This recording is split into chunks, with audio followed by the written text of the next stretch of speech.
কতবার করে বললাম আমাকে তাড়াতাড়ি ছেড়ে দাও, আমাকে গ্রামের পথ দিয়ে অনেকটা হাঁটতে হাঁটতে বাড়িতে ফিরতে হবে। কে শুনে কার কথা?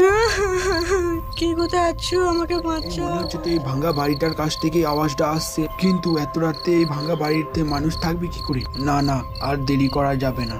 কারো বিপদ হয়ে থাকলে কিন্তু একা একা ভাঙা বাড়িটায় কি করে যাব? না না, এত ভেবে কাজ নেই।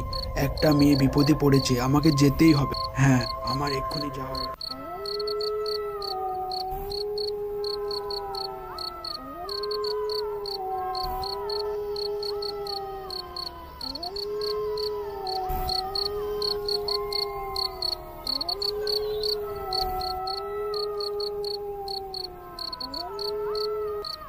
এখান থেকে তো আওয়াজটা আসছিল মনে হচ্ছে।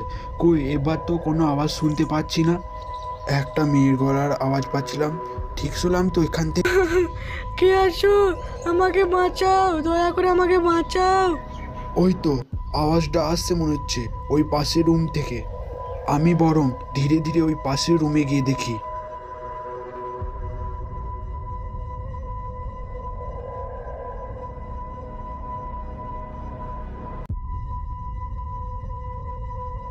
আমি এখানে এসে পড়েছি, কেউ খবর পেয়ে যায়নি তো? হতে পারে তারা সব লুকিয়ে পড়েছে মেয়েটাকে নিয়ে। কিন্তু এই ভাঙা বাড়িতে মেয়েটাকে কারা নিয়ে আসলো? আমার আর দেরি করা উচিত হবে না। আমি বরং বাইরে গিয়ে আশেপাশের লোকদেরকে ডাকার চেষ্টা করি। আমার কেমন যেন একটু মনে হচ্ছে যেন আমার পেছনে কেউ একজন দাঁড়িয়ে আছে। এ এ কি? এটা আমি কি দেখছি? হাই ঈশ্বর, এবারের মতো আমাকে বাঁচিয়ে দাও। কে কে আছো? বাঁচাও আমাকে। কার পাল্লায় পড়লাম রে বাবা? এতদিন পর আমার পাতা ফাঁদে একটা মানুষ পড়েছে। কে আছো? বাঁচাও আমাকে।